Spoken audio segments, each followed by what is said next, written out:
that I just wanted to briefly touch upon is India's extraordinary social and political ferment that is going on, what the writer V.S. Naipaul calls a million mutinies when he wrote that book 15 or so years ago.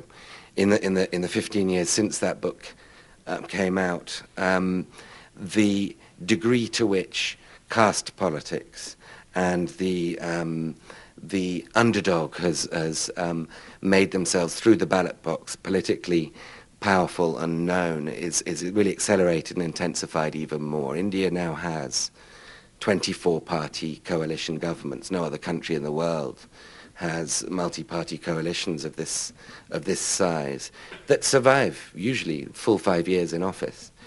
I think this is an underappreciated element of the Indian story. When India got independence in 1960 years ago, in 1947, it was very fashionable amongst British, American, Western commentators in general to predict that democracy in India would only last a decade or so, that it just couldn't survive in this underdeveloped, highly diverse, heterogeneous society.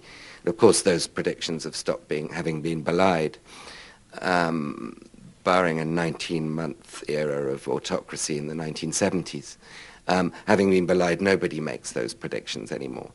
The Indian democracy is as much ingrained in the daily transaction of Indian civil society and daily life as it is, I would argue, in the United States or Britain.